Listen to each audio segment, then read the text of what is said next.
Well, great to have you, mate. It's been a while since we did this one. I think we did a similar one like a year or a year and a half ago, where we talked primarily about sort of founder systems and an agency a little bit. I don't remember the topic exactly, but we had a lot of fun back then.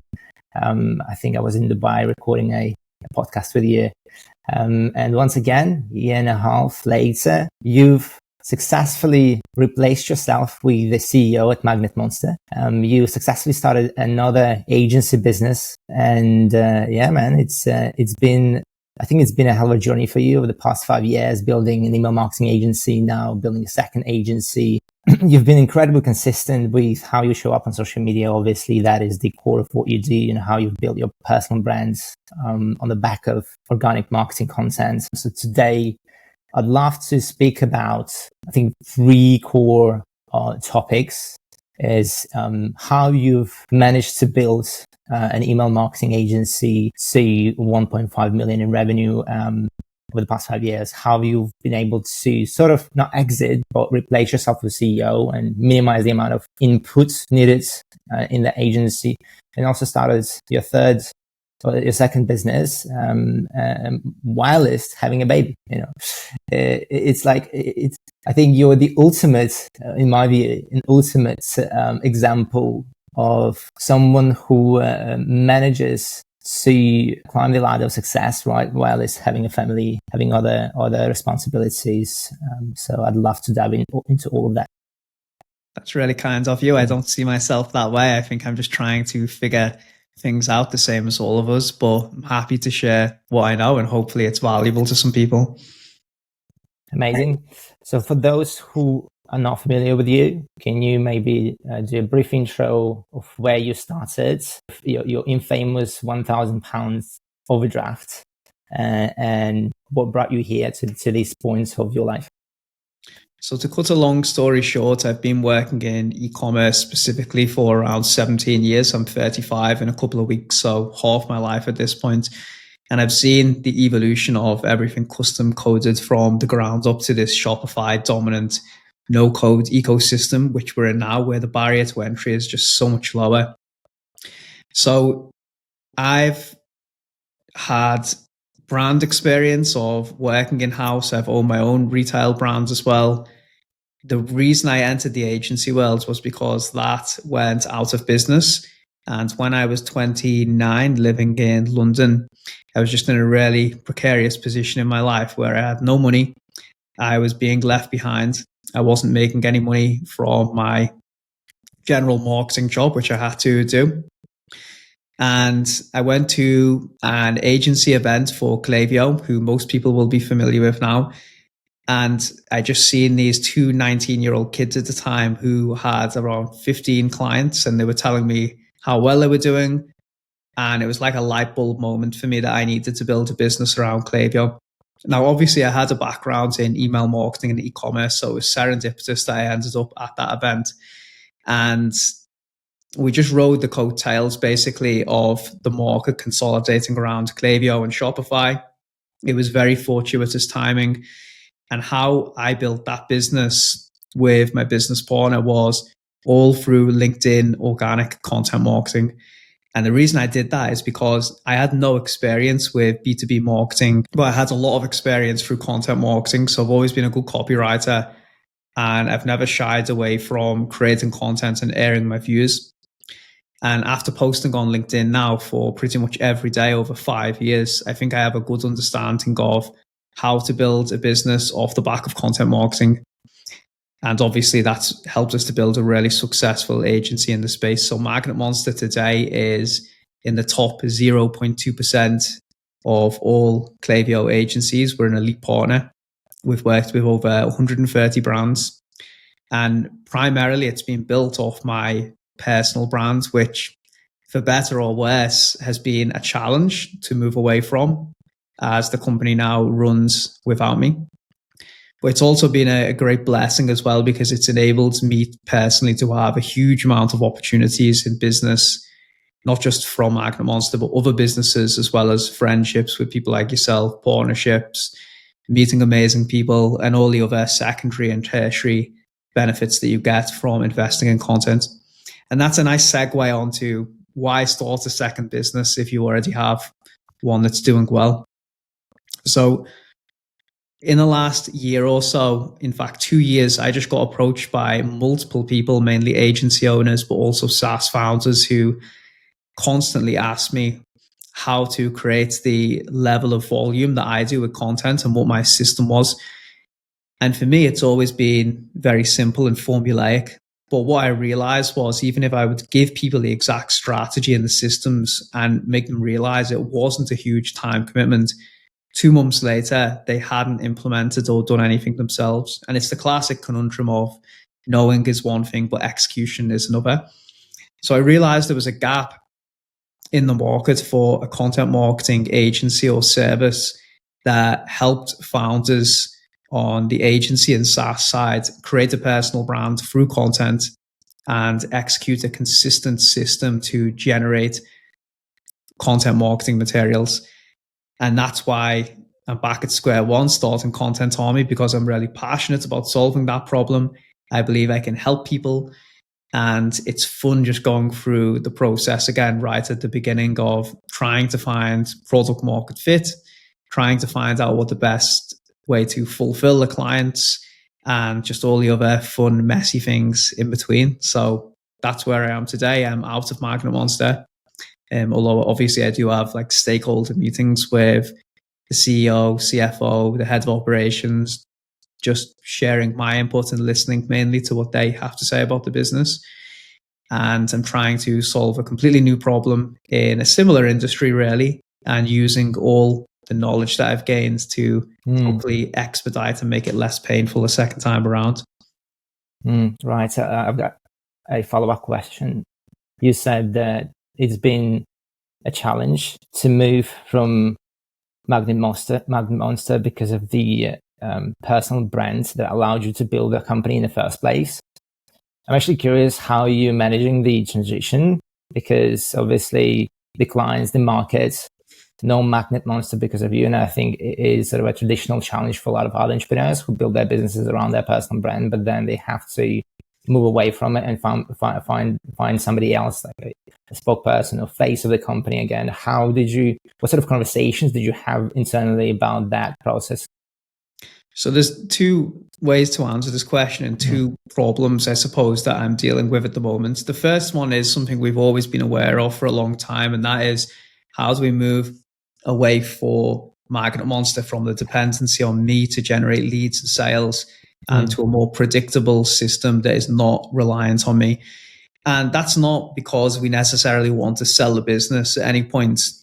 It's mainly because we just want to reduce dependency going solely through one person. So I suppose you could say that's one of the downsides of having such a founder-led approach. Although I would just argue that the upside is just so much higher that it's negligible to really focus on that. But that's been something that we've been always aware of, because we look at the sales data, the pipeline, and we know that we need to have a more diversified sales approach. And that's also why Vian is the new CEO, a great solution to that problem, because he understands why we've been successful, but he's also operationally extremely strong, far stronger than I have been, and good with systems and the technology side of the business. So they're skills that you need to build real outbound type systems, one that we've never really cracked or done effectively. And I think that's a lot. The same problem exists for a lot of people in the space.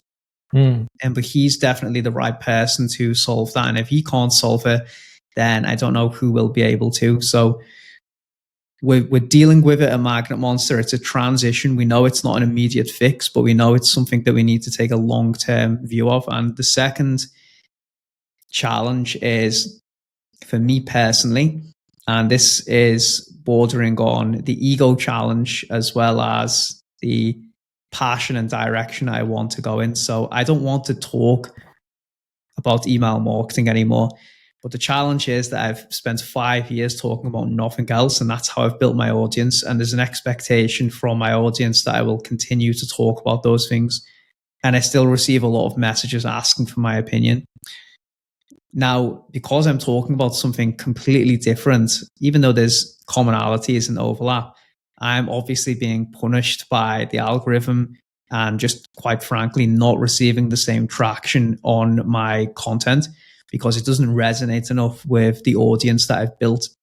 So it's like a little identity crisis that I'm having to go through, is that I used to predictably be able to generate a quite sizable amount of impressions and know I would generate leads and business off the back of that and gain a lot of attention, to now having to recreate myself, talk about something completely different and start again from the beginning.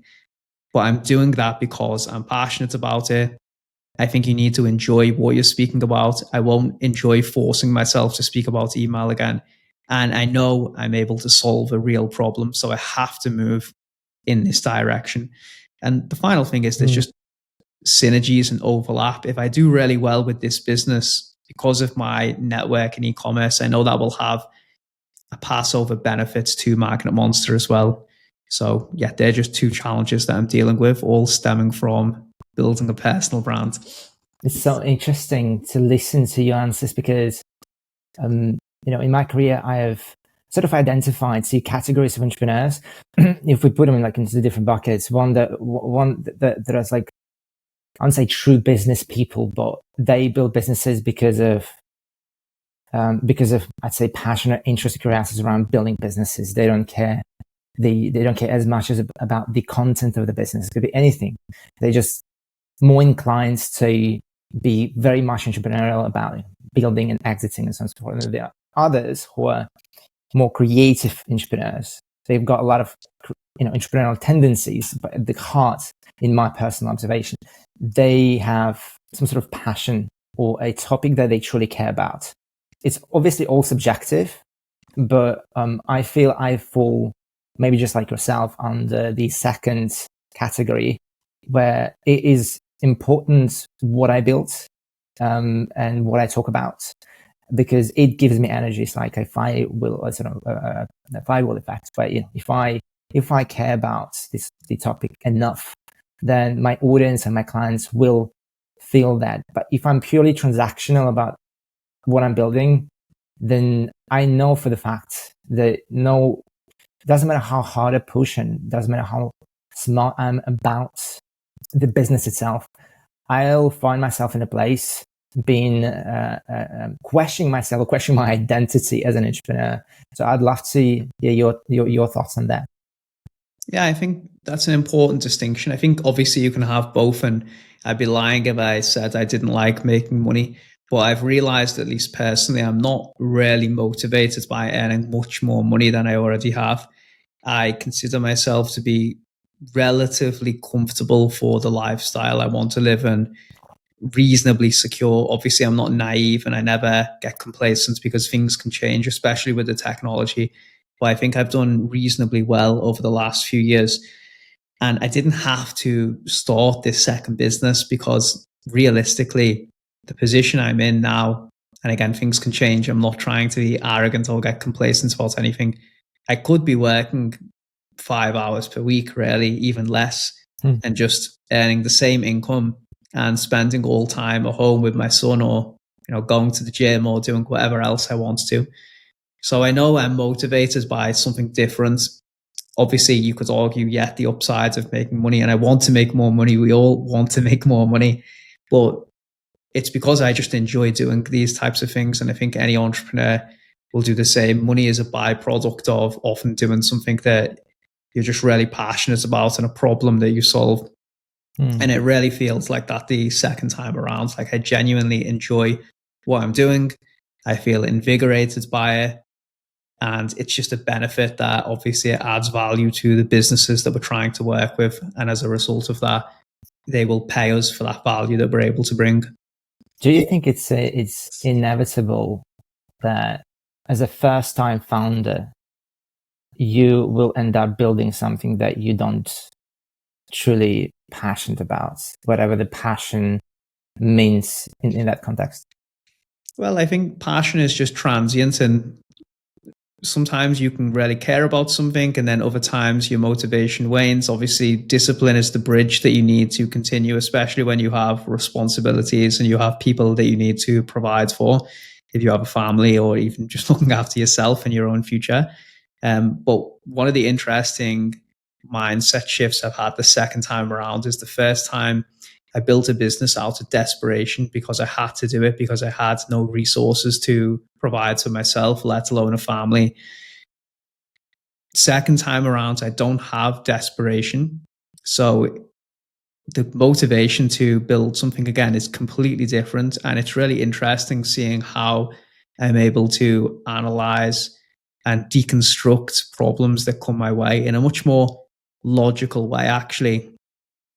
And in a way, I think that's better for the business. And I think when you're desperate, you make bad decisions. For example, taking on clients that you know you shouldn't, or doing things for short-term gains that you know have long-term bad outcomes. But you do it because you're driven by monetary rewards. And you see this a lot on the advertising debate at the moment on places like LinkedIn, like that direct response versus brand building activities.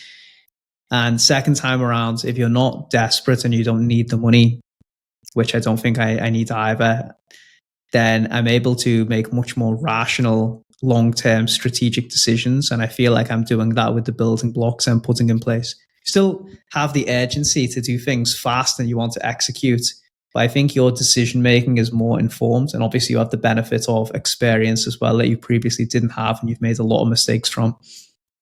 When did you recognize that building a self-sustainable agency would be, I would say, a required principle or stage for you to then move to the next point in your career?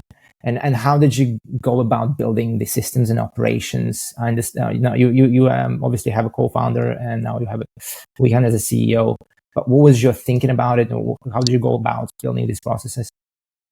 Well, I think everybody's aware, especially after it gets to a certain point when they have certain dips in motivation, and just that classic scenario where you go on holiday and you just feel as though you can't get away from the business and it's just wholly dependent on you. And what you started to give you freedom ultimately becomes a burden and a massive drain on your life. And everybody knows things can ebb and flow in business, but when your health starts to suffer and you just can't relax and you have anxiety, you end up creating this monster and it's just all consuming. And I realized that was a problem about 3 years in, that at that point I'd worked so hard for such a long period of time and I knew it wasn't sustainable for the rest of my life. So there was a clear strategy and a plan to start to figure this out around that point. And I suppose it was just fortuitous timing that Vian came in around the 2.5 to 3 year mark. And it just became really, really apparent that we had someone who was very strong, who we could mold into this position, who hadn't been a CEO previously, but definitely had all the necessary skills and critically the emotional intelligence to step up. And once we identified that there was a person capable of running the business, or at least being on the same wavelength as me and Andy on all the discussions, we just wholeheartedly included him in everything and gave him responsibility to make decisions that would make him feel empowered. So we always treated Vian as though he was a fellow business owner. And obviously after a certain point, the logical step was to give him equity, which we did when he became the CEO. So I think my advice would be to others is, first of all, look within the current organization. Is this someone who is capable of making this step up? Do they have that or those skills necessary to be a leader of a team? And there's multiple skills. We could go into that, but I won't. But if there is someone who is capable of taking the step up, then start to mold them as soon as possible and spend as much time as humanly possible alongside them. They can shadow you as you go through your core responsibilities. And after a period of time, you'll just know whether they're capable of taking the step up. And then ultimately, at some point, you have to start to delegate some key decision making to them. And they might get things wrong, and you have to accept that they may splurge budget on things or make wrong hiring decisions or mess up a client account. But ultimately, that's part of growing a business and taking yourself away from it and understanding where you have the most leverage as well, so that you're able to bring someone in to replace you on certain things. So look, there's huge amounts we could cover on this, but ultimately, Vian was the right person. It was apparent he was the right person. So I just basically brought him in, showed him as much of the business as humanly possible, hid nothing away from him, and then gradually gave him the autonomy to make his own decisions on what he thought was within the business's best interest. And then obviously after that, we look at data, we measure whether those decisions have been effective, and if they're going in the right direction, then ultimately you just give more and more responsibility once you trust that individual. And the numbers speak for themselves. I mean, Vian's doubled our revenue since he's joined us. Now, obviously, it's not all exclusively down to him, but a massive amount has been down to his decision making. I didn't even know what SOPs were until Vian joined the company. You know, I didn't understand the importance of systems and infrastructure in an agency and development programs, training for staff. So I've learned a huge amount from this person. And obviously, I would like to think that I've taught him a huge amount as well. So, yeah, it was serendipitous. It was good timing. And critically, they've got to possess the right skills and have the appetite to step up and take that responsibility on. Because I think even Vian will admit, when you do take that responsibility on, and then all the key metrics and KPIs come back to you as you're the main person responsible for them, it's very daunting, and a lot of people can crumble quickly under the pressure. So resilience is something that you need in abundance to own any business. And there's a big difference between working inside a company and then having the ownership and direction of it. And a lot of people are really freaked out when they get their hands on the latter one. Apart from resilience and of course necessary skills, what else did you look for in a CEO to take over your role? Exceptional team player, especially in an agency. So Vian is, I think, very similar to myself in this regard. And this is something that I think Andy will admit is not his forte. So Andy is a bit more introverted and technical and quiet, and enjoys more of like the finance, operational side, whereas Vian, Vian can do pretty much every job really well, but Vian, I think, is much more similar to myself. He's like a social butterfly. And when you're scaling with human labor and growing a company, then ultimately you need someone who enjoys speaking to other people a lot and is not just passionate about like their own self-development, but motivating the team and building teams as well as training staff and seeing their development. So that is the number one skill, especially in an agency context, is the ability to train people, continuously train them, not just once, take them under their wing, have patience with them and give them the freedom to make mistakes, and also just really care about the quality of the outcome as well. So Vian is a stickler for quality. And obviously that can come across to some people as micromanagement, but that's because we have a very, very high standard for services in the company. And I don't think you can grow an agency these days without that, because productized agencies are just not going to be able to scale the way they used to with technology. So yeah, there's a lot to go into that goes into that, but emotional intelligence, great team player, passionate about training other people, and a bit of a social butterfly as well, enjoying speaking to both clients as well as internal team members, is an absolute necessity to run an agency. Speaking about team, building high performance team, and obviously your business, Magnet Mosnter, has been known for incredible teamwork and the quality, as you said, that you've been able to produce. How do you go about attracting the talent that is needed to consistently create the output of work so you can become 0.001% in the industry? So there's a before and after Vian finger play again here. So before Vian, it was all done on gut feel and inertia from myself. I would speak to someone on a quick call, and after 15 to 30 minutes, I would make a decision based on how likable or emotionally intelligent I thought someone was.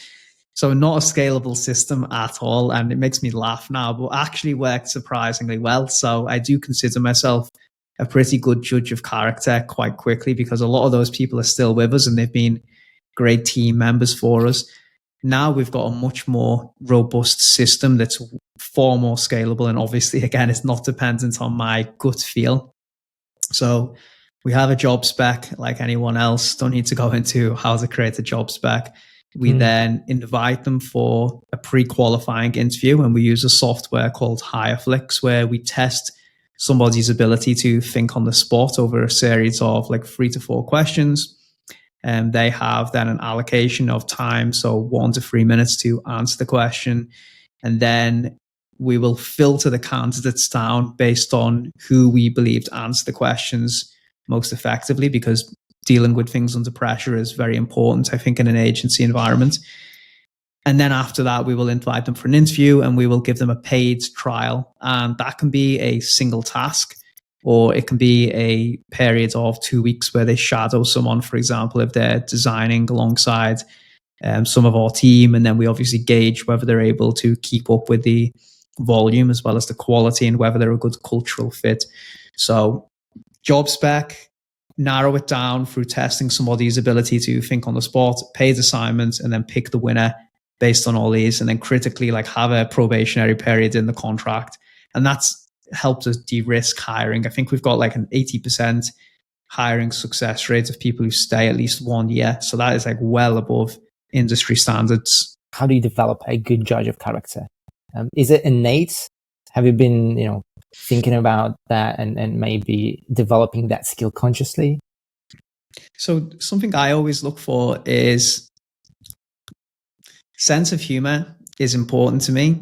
And this is my own cognitive bias towards something, but I just want to enjoy working with someone. And I always find someone who can be a bit self-deprecating and laugh at themselves, to just be quite emotionally intelligent, interestingly, and have less of an ego.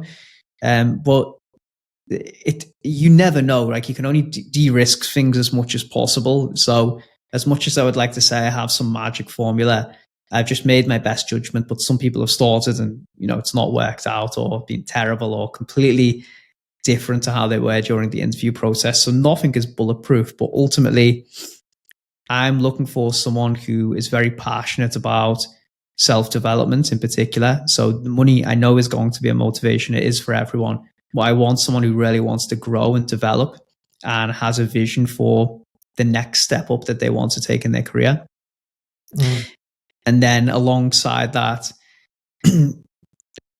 the cultural values. So I don't mean things like yoga or gym passes, because obviously we can't give things like that to people being a remote team, but they have to align to the values you have as a company and the methodology that you believe in. And if they don't, then you will be frustrated when you hire them.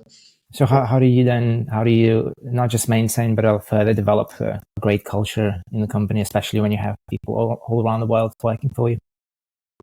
You just need to be data-driven, have KPIs, accountability. And I think this is something that sort of serves itself on autopilot in an agency, as you'll know, because ultimately, if there is someone who is consistently dropping the ball, then it just shows up so quickly, because they have to work in a type of production line with the other team members. So if, for example, a designer just disappears for 4 hours a day, or they don't take feedback well, or they're getting pushback from a client and they're not committed to jumping on calls, improving, finding out where the constraints are, then it's just obvious straight away that they're not a good cultural fit. So this is something that sort of solves itself within an agency environment, because your work is not isolated. You're working together in public, and it's very easy to judge whether someone is a good or bad hire, in my opinion, in an agency. As long as a leader, you're maintaining the essence of the culture and keeping your finger on the pulse in terms of communicating the expectations and the standards for the business and for the team. The team itself filters out, quote unquote, weak players. Would you say that? Yeah, absolutely. And obviously, this is why you need communication structures from employee to manager to like head of operations or CEO, depending on how many people are in the company. So you need to ensure that information passes through, and then giving your team autonomy to make decisions if someone is a bad fit. So good communication, good structure, organizational design. And then again, like having probationary periods and clear accountability for what is expected of people. And in the employees, just to state something as well, they need really strong onboarding. And this is something that I've messed up in the beginning, is not giving someone the best chance to adapt and settle into the culture. We actually have quite a slower onboarding process in terms of most agencies like throwing people into millions of accounts, because I think that is like setting them up for failure and giving you a negative impression of them. So we try to like really ease people in as slowly as possible before allowing them to fully take the reins. Cool. Let's talk a little bit about personal branding. What do you believe in when it comes to building a personal brand from your experience and from experience of working with other B2B founders? What is essential in today's world for somebody who wants to build a personal brand, not just for the sake of being famous or vanity metrics, but primarily to drive hard KPIs, revenue, deals closed, leads, and so on and so forth? So I know we've just been through this recently. You really just need to answer 3 questions and understand and learn how to articulate them very deeply. Number 1, what problem do you solve? So the majority of your content should be focused around educating and bringing awareness around the problems that the ICP or the segment of the market that you're targeting, and learning to articulate what those problems are in a way that resonates with the deep pain that they have within their business, and subtly positioning yourself as the solution or the subject matter expert who can solve those problems. Second one is who your ICP is. So when you're building a personal brand, you want to attract a very specific type of audience, and that needs to be your ideal customer profile.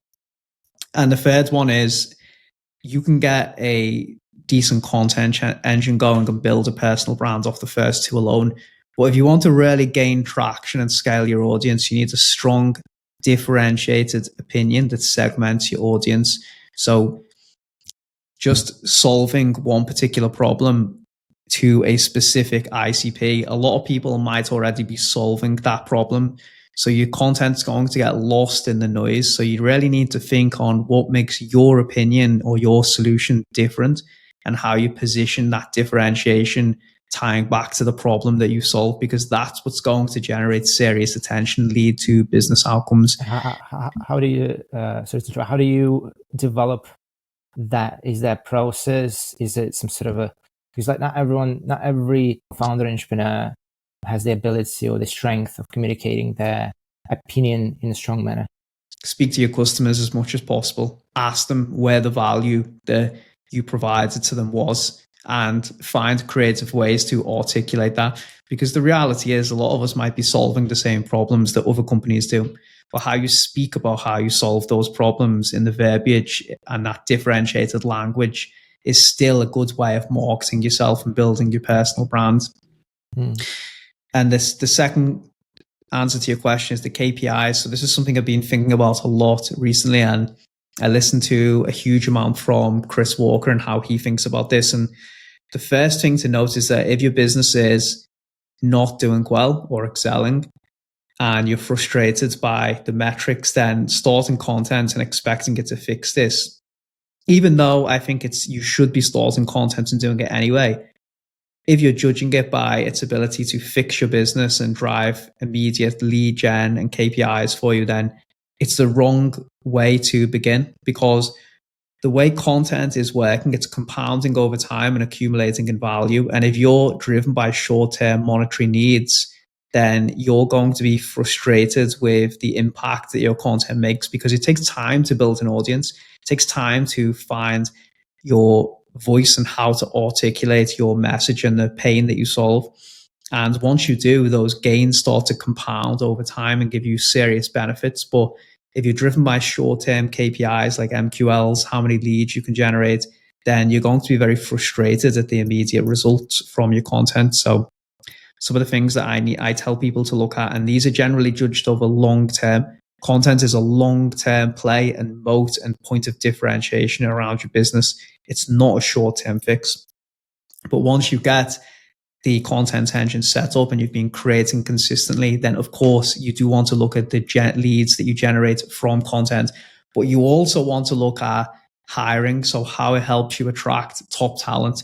You want to look at partnership requests. For example, if you're an e-commerce agency, are you getting preferential treatment, co-marketing opportunities from other SaaS vendors and agencies reaching out to you? You want to look at keynote speaking opportunities. So before you posted content online, it's likely that you were never invited to speak to an event. All these things are completely overlooked because people are just stuck judging it solely off the basis of MQLs, lead generation, and that creates the wrong type of strategy to build for the long term.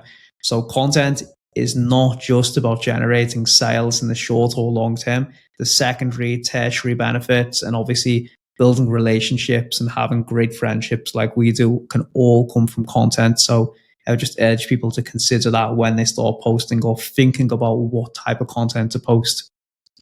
I have worked with enough of businesses and specific agencies to see that one of the major problems is their positioning in an offer, positioning and the offer that they have. And a lot of the marketing problems stem from their understanding what it is that they offer. Do you think there is a way to validate your offer and positioning through content? And if there is such a way, is there a process around that?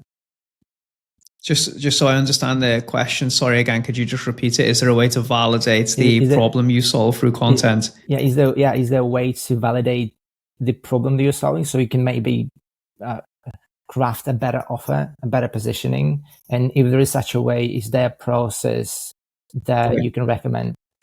So the first thing I think is, before even posting, speak to your customers. And I think a good book to read on this is The Mom Test, where it basically shows you question frameworks on how to get deeper into the pain that you solve for your customers.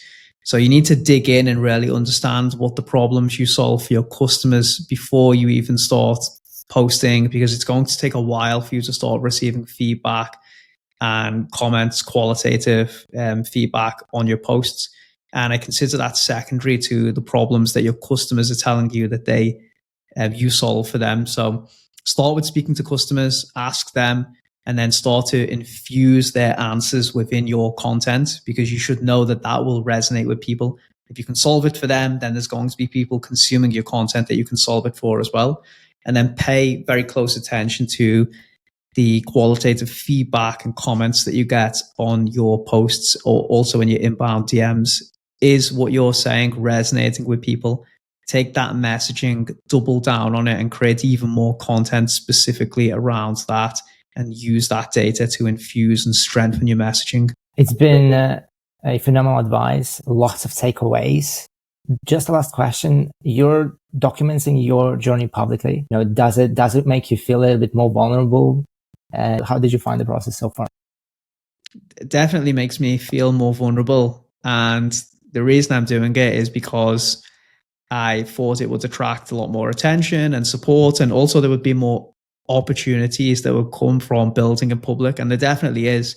Even though this second one is not flying yet, the amount of feedback I've received from friends, fellow business owners, comments on LinkedIn, and just attention it's getting, I think building in public is very powerful. It's not for everyone, but there is obviously a lot of benefits if you're bold enough to do it, especially if you're sharing financial data and, just like you said, being vulnerable. So yeah, I think you shouldn't feel the need to build in public and reveal sensitive financial data and metrics. But if you do, then just bear in mind that will attract a lot of attention. And if you are attracting attention, then you can turn it into intent and capitalize on it.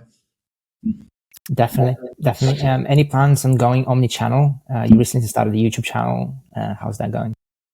I just uploaded 4 videos to it before. Look, I'm trying to crack the main 3 for me, or LinkedIn, Twitter, and YouTube. I've sort of scaled back YouTube a little bit because I think my content just needs to be improved even on LinkedIn. And this is after posting for 5 years. But I realize I need to find my voice a little bit more on LinkedIn, strengthen my messaging there before investing too much and distracting myself. Because I know that the YouTube, again, it's a long-term play, but right now I need to focus on getting some more revenue into this business. So again, I'm not contradicting myself, because I know I said earlier, you need a long-term play with content, but it always has to be balanced, right, by driving revenue, which is what we all need. So there's a time and a place when you invest in different channels, and YouTube requires very specific strategy, even Twitter. that I just don't have the time commitments and creative energy for right now, but it's definitely on the roadmap, and I'm still doing something there, at least repurposing what I'm already creating. Totally makes sense. Awesome. How can people find you, Adam? LinkedIn, Adam Kitchen. You can go to adamkitchen.co if you want to join one of my cohorts, where I teach people the exact system, strategy, help with the positioning on how to create a content engine. Then I can speak to you there. If not, just search me on LinkedIn, Twitter, YouTube, Adam Kitchen. I'm sure I'll pop up and be bombarding you with content at some point. Amazing. Awesome, mates. I thoroughly enjoyed this conversation, and can't wait for our catch up. Likewise, really. Thanks for your time, man. Awesome.